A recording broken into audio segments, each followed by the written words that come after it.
En tant qu'assureur, comment vous êtes-vous adapté afin de faire en sorte que votre activité fonctionne, continue de fonctionner? Alors, dès le départ, bon, pour tout le monde, ça a été une terrible surprise qui s'est transformée en véritable tragédie au niveau mondial, puisqu'on a eu un ralentissement qui était exceptionnellement dur, rude.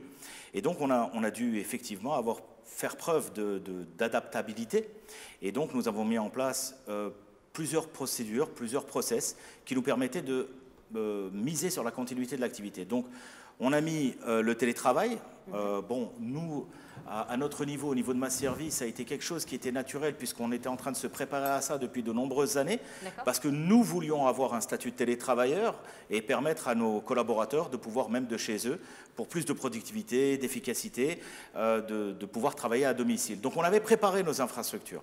Donc, dès le départ, dès qu'on a vu qu'il y avait des problèmes de respect des mesures barrières, du fait de ne pas être en contact, de ne pas se retrouver tous ensemble dans un même endroit. Donc, qu'est-ce qu'on a fait?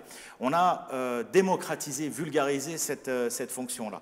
Ensuite, qu'est-ce qu'on a fait? On a testé tout le monde, tous les collaborateurs de la compagnie, on les a testés pendant près de 2 mois où on a fait, j'allais dire à date anniversaire, c'est-à-dire toutes les 2-3 semaines, on faisait un test PCR qui était pris en charge par l'entreprise.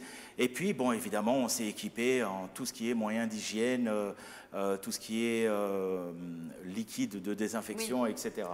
Donc voilà, en même temps, nous avons renforcé nos infrastructures technologiques pour pouvoir répondre aussi aux inquiétudes de nos clients, parce qu'on n'était pas tout seul.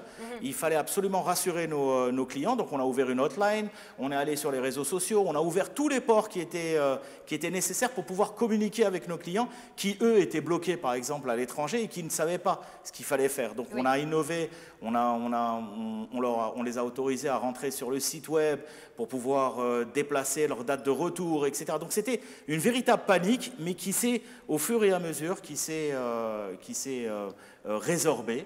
Et on a assisté nos clients et aussi on a fait un suivi psychologique. Comment dire suivi psychologique? C'est qu'on a parlé avec nos collaborateurs. La communication était très importante dans tous les sens du terme. Et quel impact